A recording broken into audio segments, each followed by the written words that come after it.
Tak, qanaqa. Demak, hozir aytganimizdek, hosilaga teskari jarayon integral. Sizlar hosil oldirsak, masalan, x ni hosilasini oladi. X ni 1 madi. Demak, 1 ni boshlang'ichi nima bo'ladi endi? X bo'ladi. Ya'ni orqaga qaytaradi. Tushundingizmi? Qanaqa? X darajasi a dan hosilani ichkari. Darajalardan tushadi, darajadan bir kamayadi. Yoddan? Endi bu yerda ichga oladi. Darajalardan tushmaydi. Darajaga bir qo'shiladi. O'sha darajaga qo'shgan vajdanisi bo'lib qo'yasiz. Ha, plussi o'zgarmas funksiya qo'shilib qo'yiladi. Bu boshlang'ich aleatorligini bildiradi. Tushundingizmi? Boshlang'ich endi ko'rinishda belgilanadi. Bu yerda turgan dx bor. Novi bo'yicha boshlang'ich aleatorligini bildiradi. X bo'yicha boshlang'ich tursa. Tushundingizmi? Agar y bo'lsa, y bo'yicha boshlang'ich aleatorligini. Tushundingizmi? dx bo'lsa, dy bo'lib ketadi. Endi demak, darajaga birni qo'shamiz degan shu qo'shganimizda bo'lib qolamiz.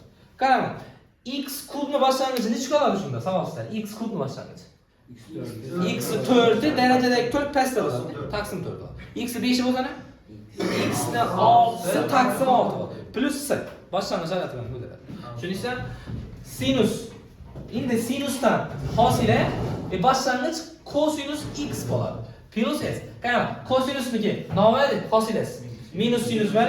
Shu minus sinus plus bo'lishi uchun yana nima qo'yish kerak? Minus qo'yish kerak. Tushundingizmi? Kosinus x dan boshlanish bo'ladi. Kosinus x dan boshlanish sinus x plus s. Bir taqsim sinus kvadrat x dan boshlanish bo'ladi. Nomini kim bo'ladi? Katangisligi. Ya'ni katangiz x plus s. Lekin katangizligini oldindan minus bo'lardi. Yana nima qo'yib qo'yamiz? Minus qo'yamiz. Bir taqsim kosinus kvadrat bo'lsa nima bo'ladi? Tangens x bo'ladi plus s. Ya'ni bundan hosila buni chiqarib beradi. Nomini hosilasi bir taqsim x. Ln x ln modulasi x plus s. Ya'ni manfiy bo'lmasin deb modul qo'yiladi. Plus s. Endi a darajasi x dan necha bo'ladi desa? A darajasi x ko'paygan ln bo'ladi, to'g'rimi? Ba'zan shunday a darajasi x prosta ln nega turadi endi?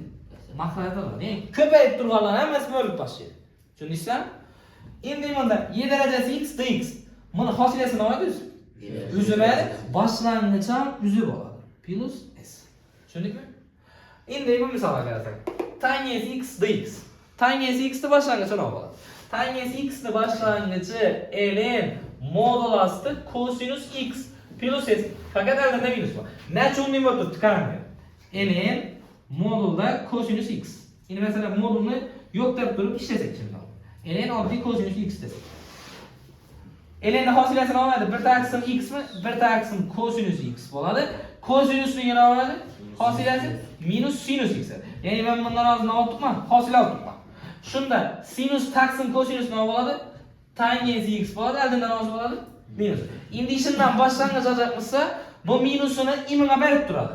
Demak, tangens x ni boshlang'ichi minusdan ln modulasi kosinus x bo'ladi. Tushunarlimi? Demak, qatangisligi nima bo'ladi desa, ln modulasi sinus x bo'ladi. Tekshirib ko'rsak mana, qarang. ln sinus x dan hosila. Demak, boshda bir taqsim x, demak bir taqsim sinus x. ln ni hosilasi? Sinus hosilasi? Kosinus x. Kosinus taqsim sinus nima bo'ladi? Qatangiz x bo'ladi. Endi qarang, bu yerda arc sinuslardan ham bir xona hosilani ko'radigan bo'lsak. Bir taqsim 1 plus x kvadratligi bo'lsa. Demak, bir taqsim x kvadratligi bo'ladigan bo'lsa necha bo'ladi? Qarang. Hosila olgan vaqtimizda arc sinus, arc kosinusdan hosila bor. Bir taqsim 1 plus x kvadratni boshlang'ichi nima bo'ladi desa, arc tangens x plus s bo'ladi.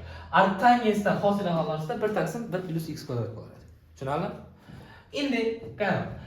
F tuzi hosilada, ya'ni kichkina fx funksiyaning hosilasi katta fx dan oladi plus s desa hosiladan boshlang'ich olganini bildiradi. Ya'ni funksiyani boshlang'ichini topganini bildiradi.